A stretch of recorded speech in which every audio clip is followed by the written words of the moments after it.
Assalamualaikum warahmatullahi wabarakatuh. Salam sejahtera untuk kita semua, Sobat ISEF semuanya yang saya cintai. Hari ini saya akan berbagi melengkapi apa yang tadi sudah disampaikan oleh pembicara sebelumnya, Ustadz Hilman Fauzi, mengenai bagaimana kita bisa menggapai berkah dalam mengatur uang. Nah, saya minta tolong kepada teman-teman panitia juga untuk membantu saya untuk menampilkan slides-nya supaya Sobat ISEF semuanya mungkin bisa mencatat, kemudian bisa menarik banyak sekali manfaat dari kegiatan kita hari ini. Jadi kira-kira selama 20 menit ke depan, Prita akan sharing bagaimana kira-kira secara teori melakukan pengelolaan keuangan, dan nanti di akhir Prita akan sedikit sharing tentang apa sih yang sering saya lakukan juga supaya menjadi mungkin sharing pengalaman bagi teman-teman semua. Nah, teman-teman, on the next slide, saya akan memberikan ini nggak usah gitu ya. Ini tadi udah diomongin nih sama Mas Adrian. Oke, kan tadi keyword yang pertama adalah cuan gitu ya. Nah, sekarang Prita mau bicara cuan itu kan sebenarnya adalah uang. Cara halal mendapatkan penghasilan saat ini sebetulnya adalah sebagai karyawan, pekerja mandiri, pemilik usaha, maupun sebagai investor. Jadi, kalau misalnya nih untuk semua Sobat ISEF, kita kan saat ini bisa memilih, kita mau mendapatkan penghasilan sebagai apa. Nah, selama itu dilakukan dengan baik, yang tadi baik dalam melakukannya, kemudian baik dalam mendapatkannya, dan juga nanti baik dalam pengelolaannya, semuanya silahkan dilakukan. Nah, biasanya kalau kita sebagai karyawan, itu kita mesti fokus terhadap kerjaan yang kita lakukan nih teman-teman. Kalau misalnya kita sudah jadi karyawan, tetapi pingin menambah penghasilan, bisa nggak sih Mbak Prita? Oh, bisa aja, tetapi pastinya tidak menjadi pekerja mandiri. Kenapa? Karena kalau teman-teman Sobat ISEF adalah karyawan, tetapi juga pekerja mandiri, saya khawatir nanti terjadi korupsi waktu. Nah, kalau udah kayak gitu, sebenarnya secara keberkahan jadi berkurang. Mungkin secara penghasilan, uangnya banyak, tetapi sebenarnya ada orang-orang atau misalnya pihak organisasi yang akan dirugikan. Jadi Prita sangat diajarkan untuk memiliki integritas. Integritas itu artinya teman-teman, kita tuh berpegang teguh, orang muslim tuh harus seperti itu. Itu udah jadi istilah senjata kita lah dalam memperoleh penghasilan. Kita tuh harus punya integritas. Nggak apa-apa kok, maksudnya kita tuh mungkin penghasilannya tidak sebesar teman-teman yang lain, tetapi percaya aja, kalau kita melakukannya dengan penuh integritas, suatu hari nanti kita pasti akan menuai hasilnya. Nah, pemimpin-pemimpin Indonesia pastinya orang-orang yang penuh integritas. Jadi kita latih nih dari sekarang, karena suatu hari nanti siapa tahu kita diamanahkan juga menjadi seorang pemimpin di masa depan. Nah, teman-teman juga bisa menjadi pemilik usaha. Tentunya kalau menjadi pemilik usaha, kita mengharapkan usahanya ini baik, berkah. Nah, yang harus diluruskan tuh apa? Niatnya. Kenapa? Karena di masa pandemi seperti ini, wah, luar biasa. Ini yang namanya sebagai pemilik usaha tuh sedang jungkir balik. Yang mereka semua pasti niatnya adalah gimana caranya supaya usaha ini bertahan. Mereka yang akhirnya bertahan, itu kalau Prita tanya, ternyata rata-rata itu sudah tidak memikirkan untung atau rugi. Yang dipikirkan itu adalah bagaimana usaha ini tetap bisa jalan, kemudian tim atau karyawannya yang bekerja di situ sama-sama masih bisa mendapatkan penghasilan. Entah kenapa bisnisnya seperti itu, kok ya masih lancar aja gitu loh. Pasti kan ada rahasia di balik itu. Dan satu hal lagi yaitu menjadi investor. Nah, ini dia nih Sobat ISEF. Sebenarnya siapapun di antara Sobat ISEF, masih mahasiswa pun, ibu rumah tangga, atau misalnya saat ini memang juga karyawan atau pemilik usaha, siapapun juga bisa menjadi investor. Nah, investor ini pastinya sebaiknya kita tanamkan uang kita di tempat-tempat yang memang tidak melanggar prinsip syariah. Nah, sekarang kalau kita udah dapet cuan, lalu kan lantas kita kan mudah nih untuk tergoda. Nah, Prita ingin ingatkan di slide selanjutnya, yaitu ada satu quote yang sering Prita bawakan. Biaya hidup itu murah, biaya pamer itu mahal. Jadi teman-teman, mau seberapa banyak pun cuan yang kita peroleh, kalau kita motivasinya adalah mau pamer, ya apa-apa jadi mahal. Tetapi kalau misalnya motivasinya adalah sebenarnya memenuhi biaya hidup, sebenarnya biaya hidup bisa dikelola. Biaya hidup itu sebenarnya bisa diatur. Manusia itu adalah makhluk yang sangat adaptif, jadi kita tuh pasti punya kemampuan untuk bisa mengatur dan mengelola hidup kita. Bagaimana cara kita mengaturnya? Di next slide, Prita punya satu tips, yaitu kita harus mengatur mengatur supaya kita bebas dari utang konsumtif. Karena pengalaman Prita sebagai perencana keuangan sudah hampir 10 tahun ya teman-teman, itu saya dapati bahwa orang biasanya yang sangat kesulitan mengatur keuangan rata-rata memiliki utang konsumtif yang cukup besar. Jadi yang ada kewajibannya itu sudah cukup besar. Jadi teman-teman bayangkan, di sini ada wajib, butuh, ingin. Orang rata-rata hanya berkonsentrasi di butuh dan ingin. Butuh itu adalah needs, ingin itu adalah wants. Padahal yang kita juga mesti lihat adalah kewajiban kita. Jadi kalau misalnya kita sudah berhemat nih, kayaknya semuanya udah yang butuh deh Mbak Prita, bahkan saya udah nggak ada keinginan katanya gitu. Tetapi selama kewajibannya masih tinggi, itu sebabnya mau hemat kayak apapun, tetap aja solusinya akan susah. Jadi teman-teman semua, yang harus teman-teman kelola adalah pastikan kewajiban teman-teman itu sesuai dengan kemampuan finansial teman-teman semua. Kalau teman-teman memang saat ini sudah berkeluarga, pastikan kewajiban-kewajiban utama itu yang dipenuhi terlebih dahulu. Nah, pahami, ada kewajiban-kewajiban yang sebenarnya nggak utama. Maksudnya gimana Mbak Prita? Contohnya, kalau misalnya teman-teman punya langganan ina itu. Misalnya langganan di TV ini, TV itu, kemudian mungkin punya untuk yang musik ini, musik itu, apa segala macam. Nah, itu kalau kita tidak memiliki kemampuan finansialnya, maka ada baiknya mungkin kita evaluasi satu persatu. Supaya kewajiban-kewajiban yang muncul itu memang sesuai dengan kemampuan finansial kita. Lantas teman-teman berkata, Mbak Prita, kok kayaknya ya, saya tuh sudah loh mengatur kebutuhan, tapi kok kebutuhan saya kayak rasanya nggak habis-habis. Nah, rupanya di slide selanjutnya itu ada teorinya. Teorinya itu adalah teori piramida Maslow. Jadi untuk sobat ISEF yang mungkin sudah kuliah dan di kuliahnya dapat materi ini, materi psikologi ini sebetulnya, ini adalah teori mengenai hierarki kebutuhan manusia. Jadi rupanya kebutuhan manusia tuh memang banyak, tapi bentuknya piramida. Jadi maksudnya begini, yang sobat ISEF harus penuhi terlebih dahulu adalah piramida yang paling bawah. Yaitu kalau bahasa Inggrisnya physiological needs atau kebutuhan fisiologis. Ini apa aja nih? Misalnya kebutuhan kita untuk bisa menghirup udara segar, kemudian untuk makan, minum, punya tempat tinggal, kemudian pakaian, itu adalah kebutuhan fisiologis yang paling dasar. Ini harus dipenuhi dulu sebelum naik ke atas. Naik ke atasnya itu namanya safety needs atau kebutuhan untuk merasa punya rasa aman. Apa tuh maksudnya? Satu, punya pekerjaan. Jadi punya rasa aman bahwa saya mendapatkan penghasilan. Kemudian mungkin di sini juga sekolah, kesehatan. Makanya kenapa sekarang banyak sekali mungkin teman-teman yang kok kayaknya mudah stres, mudah lelah, kayaknya capek gitu ya. Karena stres dengan kondisi pandemi ini. Karena kita tidak merasa aman. Aduh, saya sehat nggak ya? Kadang-kadang mungkin kok batuk dikit ya? Ini kenapa ya? Langsung seperti itu. Nah, teman-teman semua juga ada properti. Jadi rumah tinggal itu ternyata bisa memberikan rasa aman bagi kita semua. Karena kalau kita nih punten, misalnya saat ini masih menyewa, masih kontrak, ya memang kita punya tempat tinggal, kebutuhan dasar terpenuhi. Namun kita punya kekhawatiran, aduh kalau nanti saya misalnya diusir sama yang punya rumah gimana? Atau misalnya yang punya rumah mau jual rumahnya. Nah itu hal-hal seperti itu tuh yang membuat kita merasa menjadi tidak secure. Lalu banyak orang suka bilang terutama yang muda-mudi lebih muda daripada Prita. Jadi Prita kan juga tetap muda ya, tetapi mungkin sobat ISEF lebih muda-mudi lagi gitu. Maklum lah ya, nggak mau kita dibilang nggak muda ya nggak sih? Nah itu ada kebutuhan yang di bagian kuning orange itu. Love and belonging. Jadi nggak heran kalau orang-orang tuh hobi liburan, kemudian orang-orang tuh bilang bahwa saya butuh terkoneksi, karena itu bagian dari kebutuhan. Nah, kemudian ada lagi yang hijau, yaitu kebutuhannya itu, yang tadi ayahanda kita bilang bahwa pengen nih pakai baju bermerek, rasanya butuh. Karena itu kebutuhan untuk merasa punya esteem, percaya diri. Contoh ya, misalnya nih para perempuan, Prita tanya, kalau dibilang dress code ya, kerudung warna pink, tiba-tiba kalian datang dengan kerudung warna coklat, kan rasanya kayak tidak percaya diri.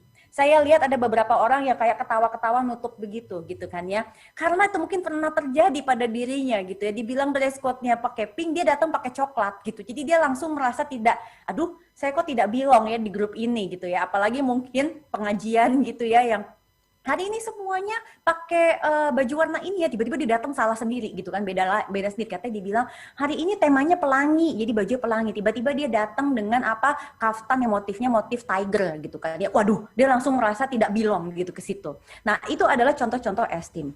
Rupanya ini adalah teori Maslow yang datangnya itu dari apa namanya, dunia barat.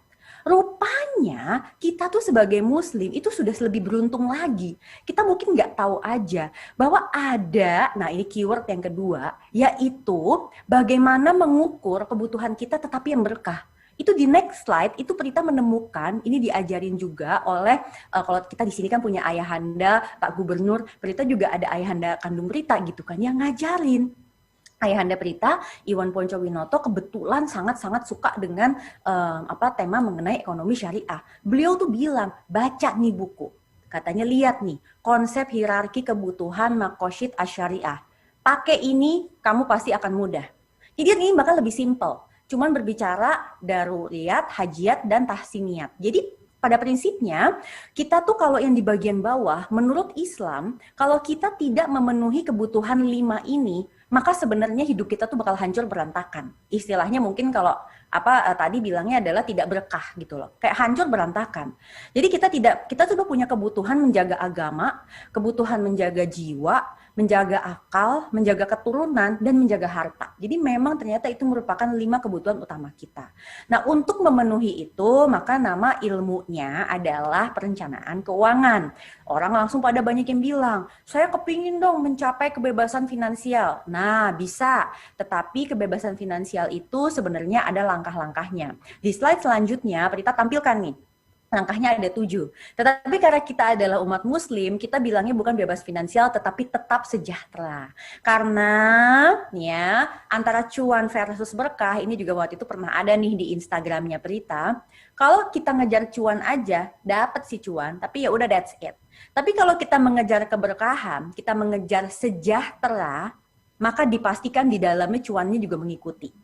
Jadi ibaratnya nih kalau Prita diajarin, kalau kita ngejar dunia, kita dapat sih mungkin dunia. Tapi kalau kita ngejar akhirat, rupanya kita dapat dunia akhirat. Kira-kira seperti itu. Nah, tetapi itu tetap ada ilmunya. Bukannya kayak gini loh. Banyak orang misalnya bilang, maaf ya ini guyonannya para perempuan. Kok kamu mukanya bagus banget sih gitu ya, pakai skincare apa? Terus kadang-kadang kita merendah bilang, enggak, saya cuma pakai air wudhu gitu kan ya.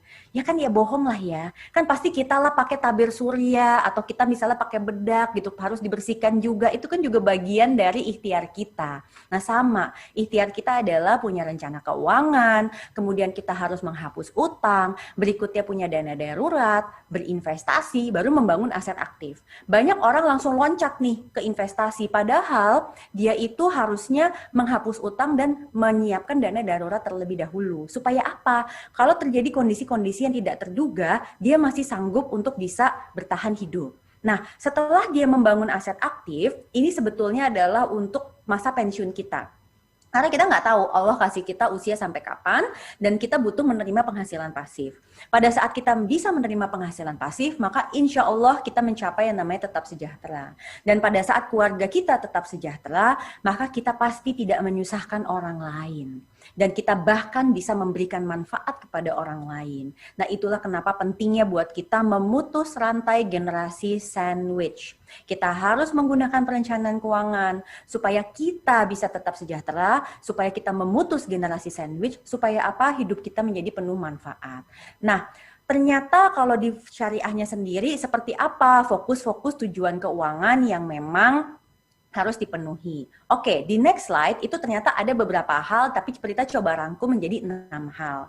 Nomor 1 adalah punya rumah tinggal. Kemudian nomor 2 adalah bagaimana kita memenuhi untuk ibadah religi kita.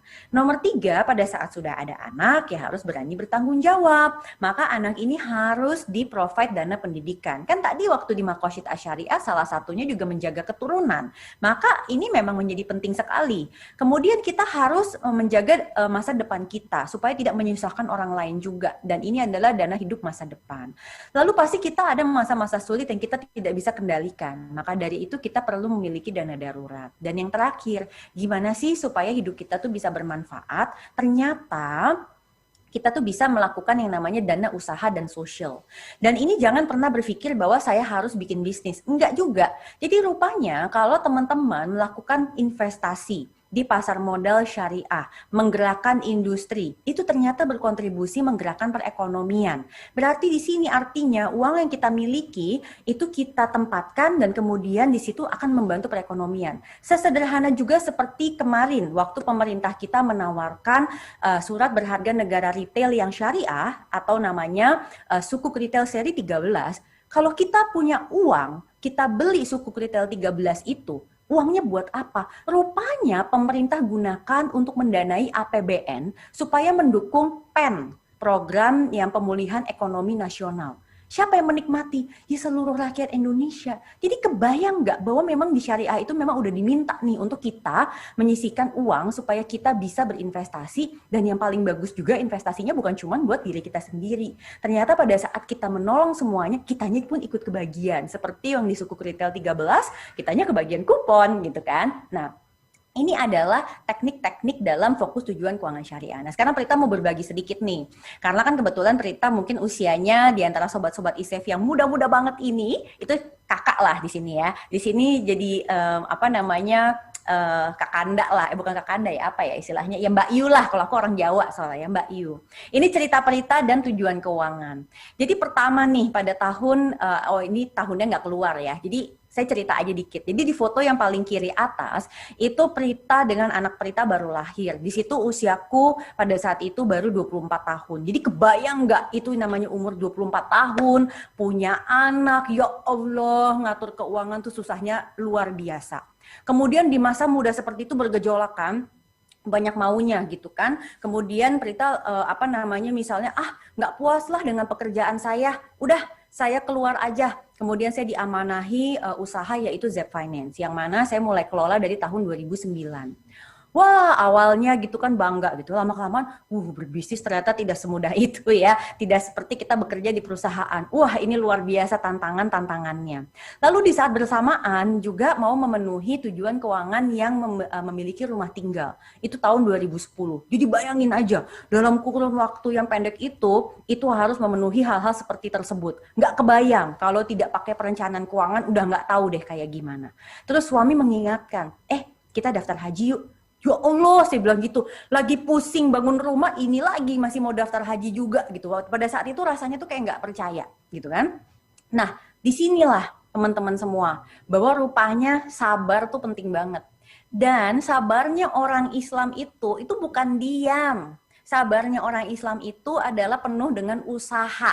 Jadi gimana nih kita mengusahakan supaya sambil membangun rumah, kita juga bisa mendaftar untuk kuota haji. Kenapa? Karena kalau nggak dipaksain, sobat-sobat ISEF, kita pikir antar aja, hajinya antar aja. Ya Allah, haji itu ya ternyata tidak semudah itu loh. Fisiknya tuh berat sekali. Jadi sebisa mungkin kalau memang fisiknya masih kuat, yuk kita penuhi. Lalu kemudian anak-anak saya sudah mulai besar, sudah mulai SD, jadi waktu itu haji tahun 2014, lalu di tahun 2015 akhirnya terpaksa lah sudah memikirkan dana pendidikan anak. Nah, disinilah pentingnya kita mulai berinvestasi untuk dana pendidikan anak. Lalu pada saat masuk ke usia 35 tahun, Prita teringat bahwa sudah harus memikirkan mengenai pensiun. Disitulah makanya saya menulis buku Pension Ready, Pension Happy. Kenapa? Sebenarnya itu catatan saya sendiri sebagai reminder untuk saya, tapi saya bagi juga untuk teman-teman semua. Dan untuk melakukan ini semua perlu sabar gitu ya. Nah, apa contoh sabarnya? Di next slide, ini contohnya adalah simulasi kalau kita jangan tegang operator, tenang ya, santai aja. Simulasi menabung versus investasi.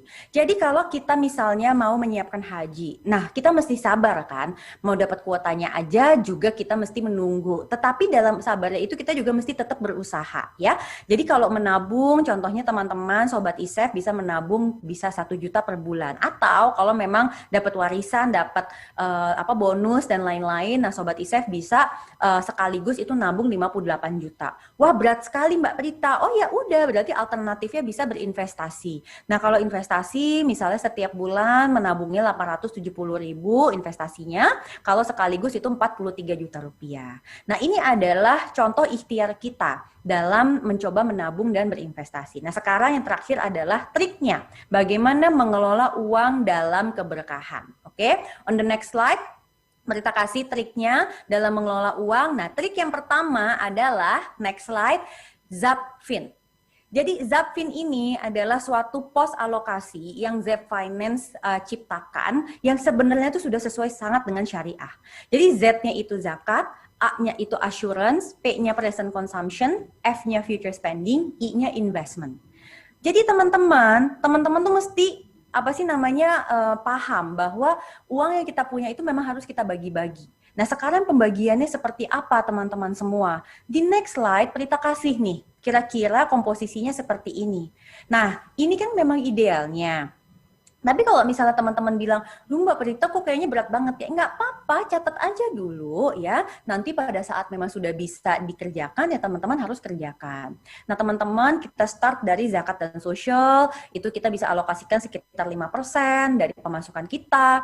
Lalu untuk dana daruratnya, premi asuransinya, juga sekitar masing-masing 5%. Lalu ada biaya hidup dan cicilan, kalau memang teman-teman masih dibantu cicilan, maksimal 60% ya. Nah teman-teman, tentu saja kalau yang memang pingin cicilannya itu berkah, silakan menggunakan pembiayaan dari fasilitas lembaga keuangan perbankan syariah gitu ya. Kemudian untuk menabung dan investasi, menabungnya kira-kira 5%, investasi 10%, dan untuk gaya hidup 10%. Pahami, gaya hidup di sini belum tentu untuk hedonisme, tetapi bisa juga gaya hidup apa? Misalnya teman-temanku pada jualan gitu ya, aku beli mungkin barangkali kita suka banget enggak, tetapi kita kepingin aja membantu UMKM itu tetap bergulir gitu kan. Nah, terus dari mana? Ya itu makanya ambil dari gaya hidup. Itu adalah salah satu contohnya. Trik yang kedua adalah di next slide, itu bagaimana kita benar-benar mengaplikasikannya. Nah, sekarang triknya. Jadi kan tadi adalah pos alokasinya. Sekarang adalah trik aplikasinya. Trik aplikasinya, teman-teman pakai aja 3 rekening digital. Oke? Jadi rekeningnya itu ada yang namanya living, saving, playing. Sederhananya, untuk yang living itu teman-teman Sobat ISEF bisa pakai rekening tabungan. Terus yang tengah-tengah nih, untuk yang saving, teman-teman ISEF juga bisa pakai apa? Macam-macam. Misalnya mau pakai emas, reksadana syariah, atau mau sukuk, terserah aja, atau beli saham syariah. Lalu untuk yang playing, teman-teman bisa pakai dompet digital ya. Yang penting itu mudah untuk istilahnya dikeluarkan. Karena kan sekarang juga dari Bank Indonesia sendiri menggalakkan penggunaan QRIS ya, yang QRIS itu. Jadi teman-teman bisa menggunakan itu untuk playingnya teman-teman semua. Jadi teman-teman tuh tidak kesulitan lagi. Ini sebenarnya yang mana sih, jatah yang mana, udah nggak kayak gitu. Jadi berapapun pemasukan kita alokasikan living, saving, dan playing. Nah, ini adalah trik yang kedua. Nah, trik yang ketiga, nih dia nih, keyword Prita yang tadi sabar yang kedua itu. Jadi teman-teman semua, di next slide Prita kasih tahu. Kita kan sekarang memang masanya pandemi nih. Jadi orang-orang yang bilang, "Mbak udah tuh melakukan pengelolaan keuangan kayak yang tadi. Kok sekarang kayak begini?" Ya kan kita lagi pandemi. Makanya ada sabar jilid 2 gitu ya. Jadi tadi ada sabar jilid 1, ini sabar jilid 2. Usaha lagi lah. Berarti ujian kita belum selesai. Berarti kita masih harus berusaha lebih baik lagi. Bagaimana caranya? Oh, rupanya sekarang saldo dana daruratnya harus diperbesar nih.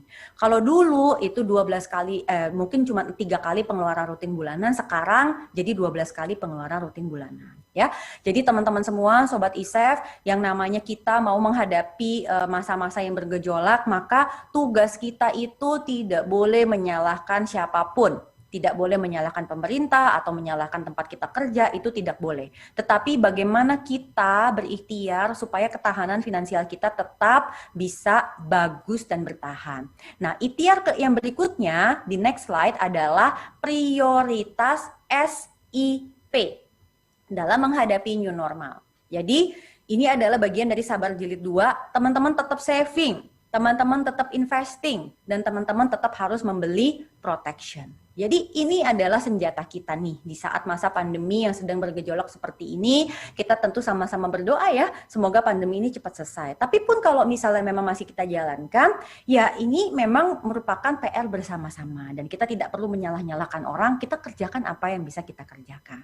Nah, sekarang keyword yang terakhir, yang kelima. Masih ingat tadi apa? Keyword yang kelima? Benar sekali. Keywordnya adalah syukur. Di next slide, Prita ingin ingatkan, ubahlah pola pikir kita. Janganlah kita menyesal, oh tahu gitu dulu, oh ini, atau misalnya, ya Mbak Prita enak, atau misal ngomongin orang lain, ya dia enak, dia apa, saya kan begini-begini aja. Teman-teman, ubahlah pola pikir. Jangan cari yang tidak ada, nikmati yang di depan mata. Adanya apa yang nikmatin, yang udah ada jangan dilihat jeleknya. Kalau suami saya tuh sering ngingetin tuh begini, kamu tuh ya, udah masuk nih, misalnya dapat mobil BMW. Terus udah gitu, di dalam ternyata karpetnya bocel-bocel rusak. Yang aku ingat, misalnya karpetnya bocel-bocel rusak. Kamu nggak ingat bahwa sebenarnya kamu ada BMW. Nah, kadang kita tuh kayak begitu. Kita kadang cuma berfokus pada apa yang kita nggak punya. Tapi kita lupa bahwa mungkin kita punya sesuatu, gitu kan ya. Allah tuh maha adil. Kita tuh pasti masing-masing tuh punya keberuntungan kita masing-masing yang kadang kita nggak sadar bahwa kita punya itu. Nah, teman-teman, yang terakhir, di slide yang terakhir Prita ingin mengingatkan kepada teman-teman semua bahwa rezeki kita tidak pernah tertukar. Tapi manusia yang bisa salah dalam mengelola rezeki yang turun kepada dirinya. Rezeki tidak hanya berbentuk cuan, tetapi bisa berbentuk banyak hal. Diberikan kemudahan berpikir, kepintaran, network, diberikan kesehatan, itu semua adalah rezeki. Nah, bagaimana kita pintar-pintar mengelola rezeki tersebut? Salah satu ikhtiarnya dengan melakukan perencanaan keuangan. Perencanaan keuangan yang seperti apa? Yang sesuai dengan syariat.